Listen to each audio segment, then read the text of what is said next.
At my husband's funeral, my son Daniel stood at the podium with a trembling voice and thanked another woman. "She was the one who was truly family to us," he said.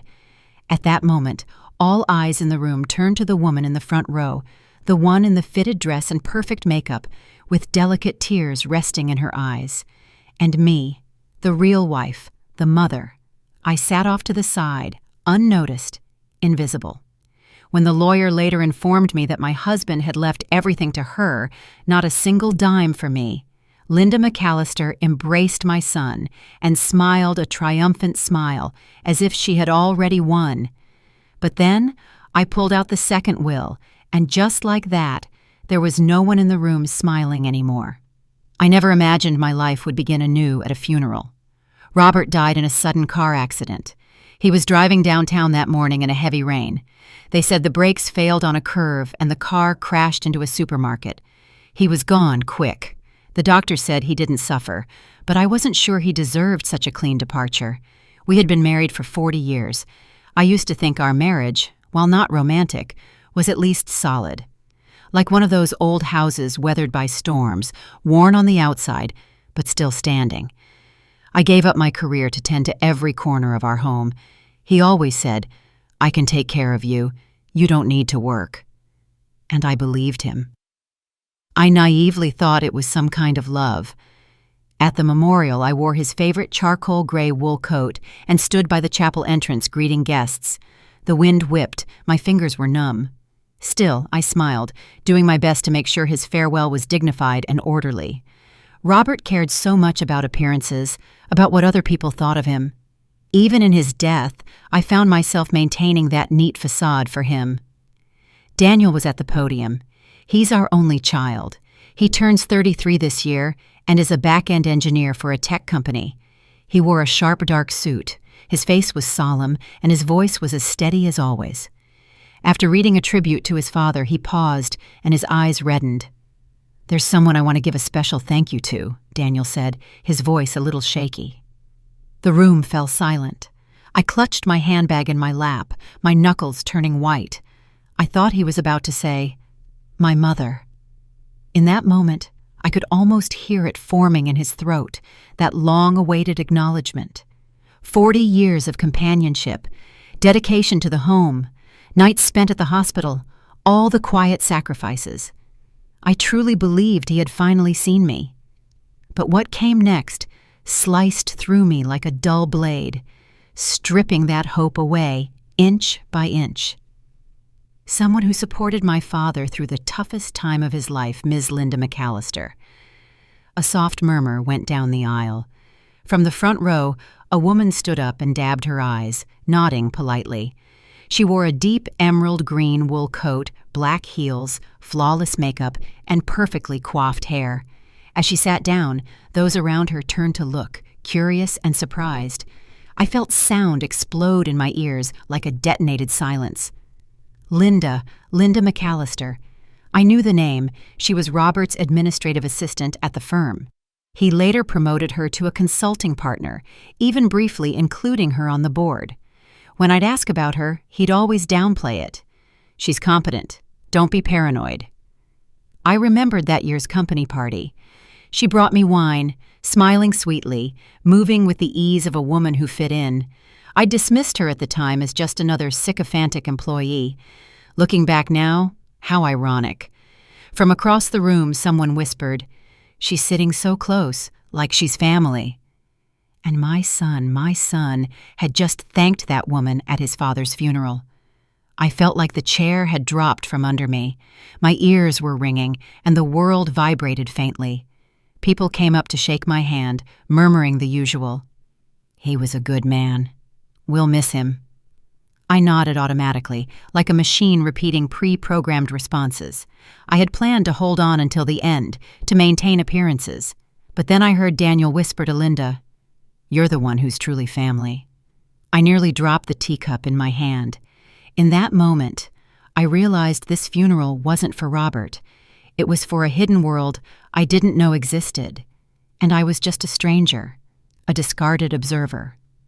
That night, back home, I sat in the empty living room. As I took off the coat, I saw that the satin ribbon was wrinkled, as if the last vestige of my marriage's dignity had been accidentally snapped. I sat at the dining room table and stared at the row of empty chairs. Robert's seat was still in its place. I hadn't moved it. For decades, he'd always sat there, hand on the armrest, waiting for me to bring him his soup. Now it was just alone, and the armrest had gone cold.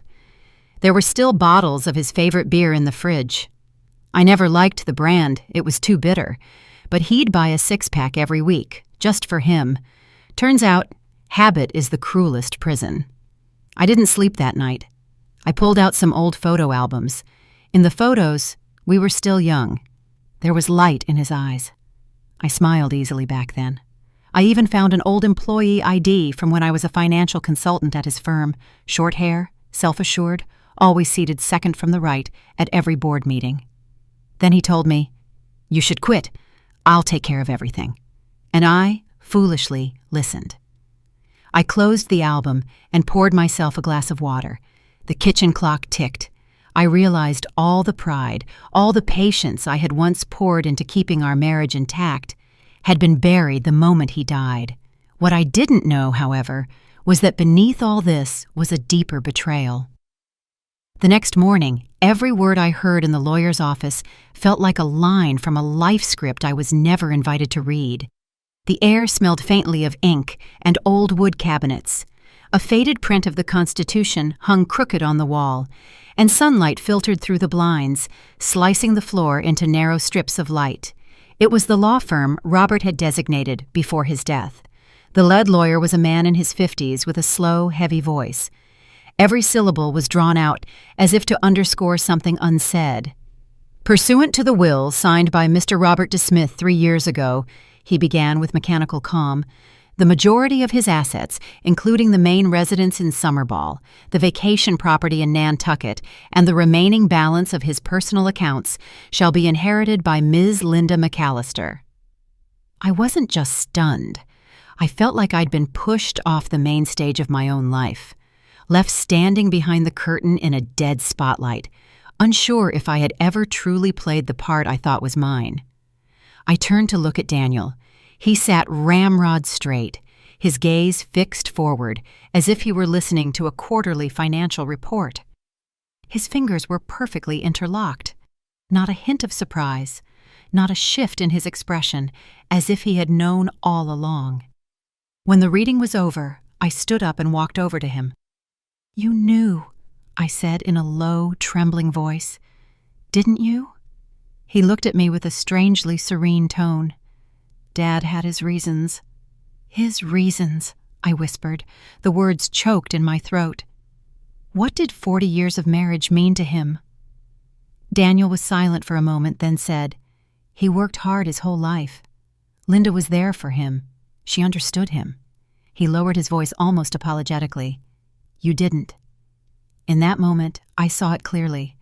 Not only had I lost my husband, I was losing my son. He wasn't defending his father's memory. He was redrawing the family tree and erasing me from the map. When I got home, I stood in the driveway for what felt like an eternity, the weight of my handbag numbing my arm. I went into the bedroom and opened Robert's closet. His shirts, ties, and wool vests were still perfectly arranged with that familiar scent of refined decorum. But what lies were woven into those fibers? When did he decide I was no longer family? Was it the year I forgot to buy his favorite wine for our anniversary? Or before that, when I quit my job as his financial consultant and just became a housewife? I started searching through the drawers for proof I wasn't crazy. Old ledgers, photos, receipts, old business cards.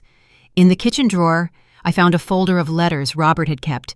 One was from the Nantucket Property Management Company. The date was 6 years ago. The recipient, Linda. My hands were shaking. I had been to that house by the sea countless times, not realizing I was just a guest. That afternoon, I walked across the street to visit Giselle, our longtime neighbor. She was a widow in her late 70s, with a sharp memory and a garden brimming with roses. When I mentioned Linda's name, her face stiffened. "Linda, wasn't she the one Robert would take to those symphonies?" she asked, raising an eyebrow. You didn't go with them? I forced a smile. My mouth was dry. I never really liked social events much. Giselle shifted in her seat. Oh, I always thought they were an item. She's been on this street several times. One year she helped Robert put up the Christmas lights. I froze. That Christmas, I was stuck upstairs with a swollen knee. Robert had told me a neighborhood boy had helped him. Do you remember when they started getting close? I asked. Giselle stirred her tea, thinking, at least 10, maybe 15 years ago. I remember seeing her around here when you were away taking care of your sister. I thought she was some cousin or something. 15 years. I sat in Giselle's sunroom feeling like a stranger who had walked into the wrong house. All these years, I had managed our retirement budget down to the last penny. I had chosen his bathrobes, scheduled his physicals, and even dipped into my parents' last savings to rescue his company during a cash crisis. And he had been building golden bricks for another woman's future out of my sight, out of my reach. Returning home, I finally found an old cardboard box in the basement filled with photos. There was Robert standing next to Linda at a company event. His hand rested gently on her arm, smiling a radiant smile like never before. He looked relaxed, younger, happier than he ever looked beside me. And in one photo, there was Daniel, barely 18 or 19, standing with them. His smile was nervous but not reluctant. One corner of the photo was marked out. I rubbed it gently with an eraser and uncovered a line written in pen. Our little family will be official one day. I could almost hear something break in my chest. It wasn't a heart, it wasn't glass, it was something deeper, something called trust, and it would never be whole again. That night, I lit a single candle in the kitchen, and, for the first time in this house without Robert, I put on music, a slow, soft, unhurried jazz record. I started to wonder. Maybe I'd lived my whole life to his rhythm and never danced to my own. But not anymore. From now on, the music, the beat, the dance steps, it's all mine to choose. I thought the worst was over. The will, the truth about the properties. Linda, taking her place at the center of it all, brazenly labeled as family. That was enough humiliation for a lifetime. But I hadn't realized that what would truly break my heart was Daniel. He is my only child. I had believed that however unrecognizable the rest of the world became, he would still be mine. We agreed to meet at the town cafe, the one where he used to get caramel dessert as a little boy. He showed up in a trench coat, his demeanor stiff and formal, as if he were preparing for an interview, not to meet his mother. Before I could sit down, he placed his phone face down on the table. He always did that, a subtle signal that any buzz could be a reason to abandon the conversation. "Why did you send Linda a legal notice?" he asked bluntly. I took a deep breath and looked him in the eyes. "Do you think I shouldn't have?" He shrugged. "She didn't hurt you. Dad gave her the money. It was his decision. Suing her just makes everyone uncomfortable." "Uncomfortable?" I said, my voice cracking with disbelief. "Daniel, your father deceived me for decades. I gave up my career for this family, my friends for you. I even sold my mother's emerald ring just to pay your college tuition. Do you know what that ring meant to me?" Daniel frowned, exhaling with visible irritation. "You always bring it up, like I owe you something." That hit me like a dull blow to the chest. It wasn't anger, not even an argument, just distance, a cold and definitive distance. "Dad told me," Daniel said after a pause, his voice dropping, "that the happiest years of his life were with Linda. She understood him. She respected him. She didn't always question and criticize him like you did." "I questioned him because he stopped respecting me," I said, gritting my teeth. "I criticized him because he was wrong." Daniel shook his head as if he were listening to a meaningless sermon. "You're too traditional, Mom. You've always believed that making sacrifices is a virtue, but Dad didn't need that kind of love." That's when I understood. It wasn't a sudden revelation for him. He had been thinking this way for a long time. He just hadn't said it until now. I looked at him for a moment. All I could see was the boy he used to be. The boy who breathed raggedly during asthma attacks while I sat by his bed all night. the teenager who was bullied in school, whose dignity I defended as if it were my own, the 17-year-old whose heart was broken for the first time, and who curled up next to me on the backyard bench in silence until the stars came out. Did he remember any of that? I reached into my purse and pulled out an old, faded photograph. "That summer when you were 2, we went to the beach," I said, sliding the photo across the table. "Your father backed out at the last minute for work, so it was just the 2 of us." In the photo, he's wearing bright red swim trunks and standing on wet sand with a trail of tiny, wobbly footprints behind him. "You were terrified of the waves. You'd hold onto my neck and just scream, 'Mommy, Mommy!' You didn't know much about the world back then, but you knew where safety was." Daniel looked down and said nothing. "I know you idolize your father," I continued. "He was always elegantly turned out, never raised his voice, always said the right thing. But did you ever think that maybe I set the foundation for that elegant man to exist?" He looked up. There were no tears, no remorse, just a flicker of hesitation. "Dad did what made him happy," Linda said. "She made him feel needed. You were just too strong." Too strong. That was what I was. I thought about those nights spent balancing overdue accounts, the afternoons I cooked with a fever, the years I held back tears at Robert's cold silences and kept smiling anyway. That's what he meant by too strong. I put the photo back in my wallet and stood up. My voice sounded calm, but it had a deep firmness. "You're right. I was too strong, and starting today, I'll save that strength for myself." Whatever he said after that, I didn't hear it. I walked out the cafe door into the parking lot. It had started to rain. The drops hit the windshield with a slow, relentless rhythm, an orchestra made entirely of silence. I slid into the driver's seat and wrapped my hands around the steering wheel, pausing for a long moment. I didn't cry. I didn't fall apart. I just sat there, realizing that what I had lost wasn't just a husband.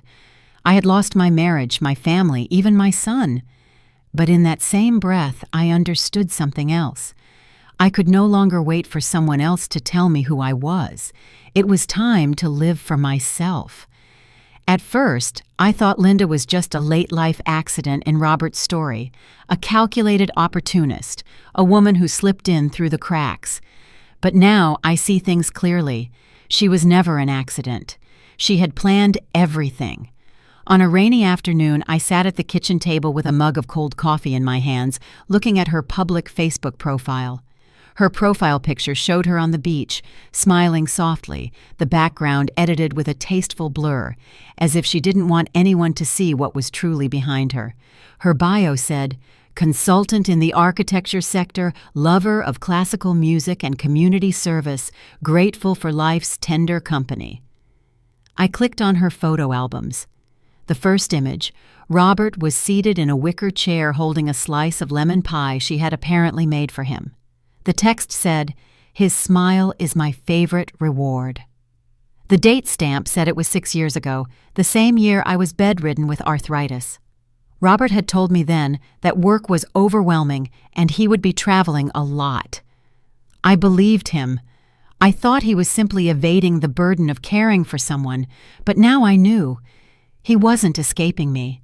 He was living somewhere else without me. I scrolled down and found more images both familiar and strange at once. There was Robert standing in Linda's living room in the wool jacket I had given him. There he was, helping her plant flowers and arrange bonsais in her garden. And then a video came up. Robert was toasting her with a Christmas song playing softly in the background.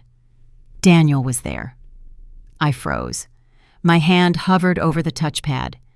Daniel, who was still in college at the time, had slightly longer hair and a shy, boyish face. Linda had her arm around his shoulder and said, laughing, "Your dad should be proud of you." That's when I understood. Linda was never just Robert's secret. She had been positioning herself for years as part of our family. And I was the woman she planned to displace. I called Ruth. Ruth Lanier had been a close colleague during my years at Robert's firm, one of the few women I had kept in touch with after I left the job. She was semi-retired now, helping her daughter raise a grandchild, and taking on the occasional freelance financial case.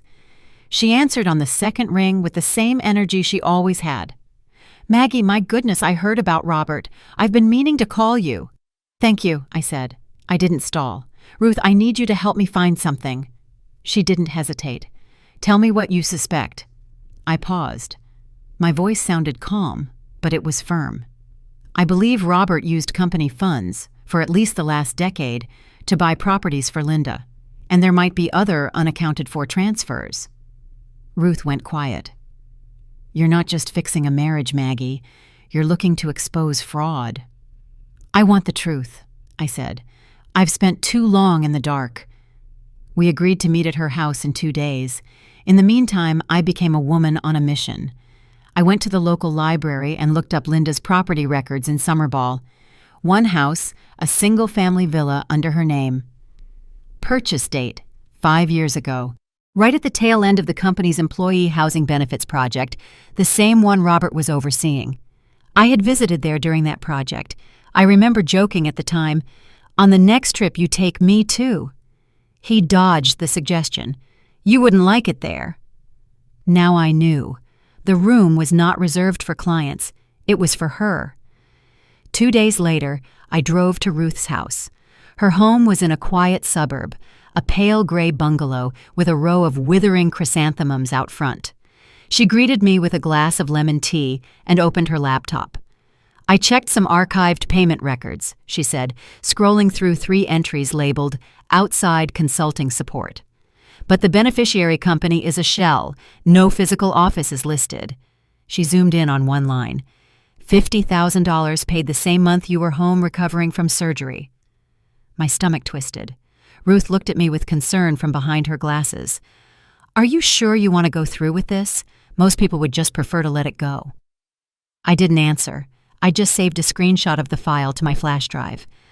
On the drive home, I went slow.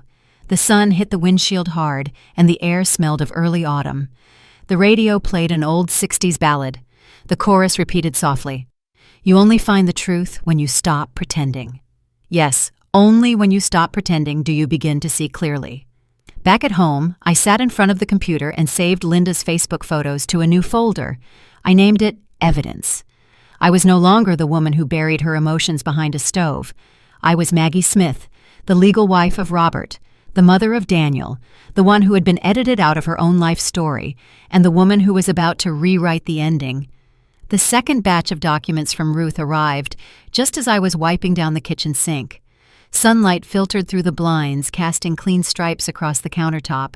I paused for a second, with a rag in my hand, and thought that was how my marriage had been maintained. Tidy, silent, until the kitchen no longer felt like mine. The email subject was simple.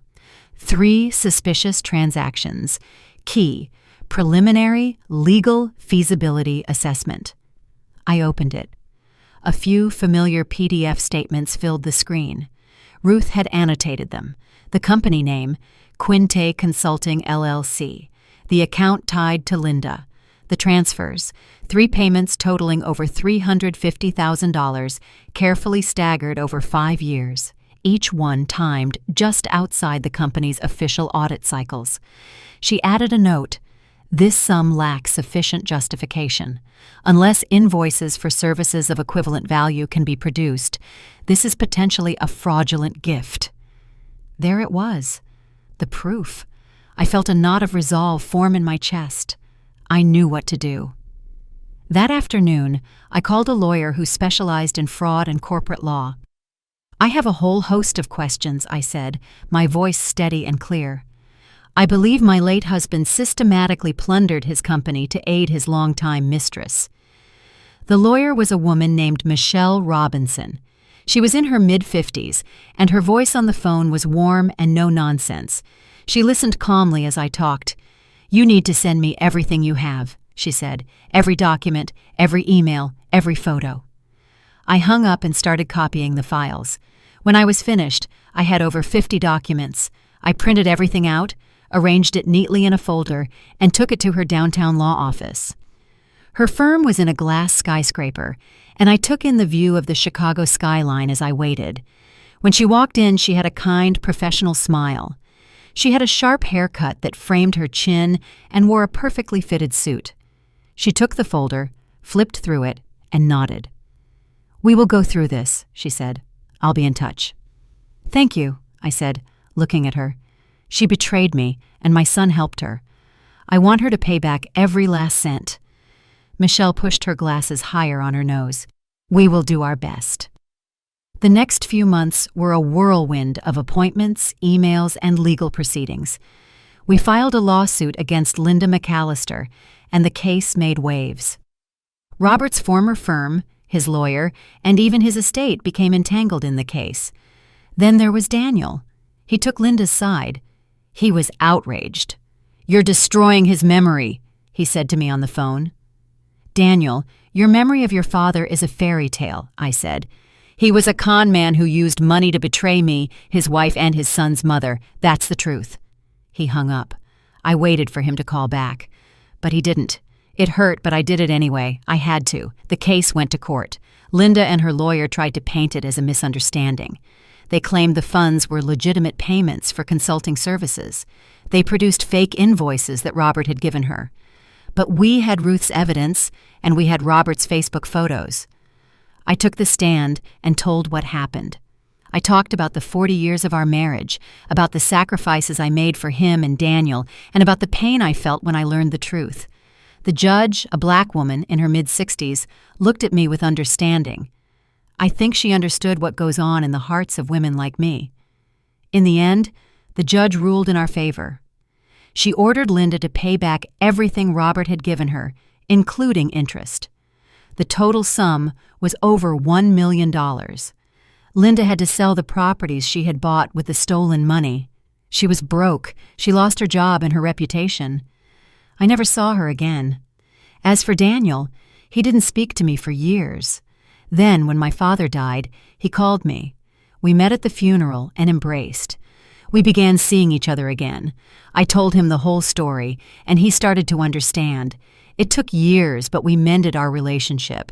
He apologized to me. He said he was only defending an illusion the whole time. I hugged him and told him that I had believed in him the whole time. And in that moment, there were tears in many eyes.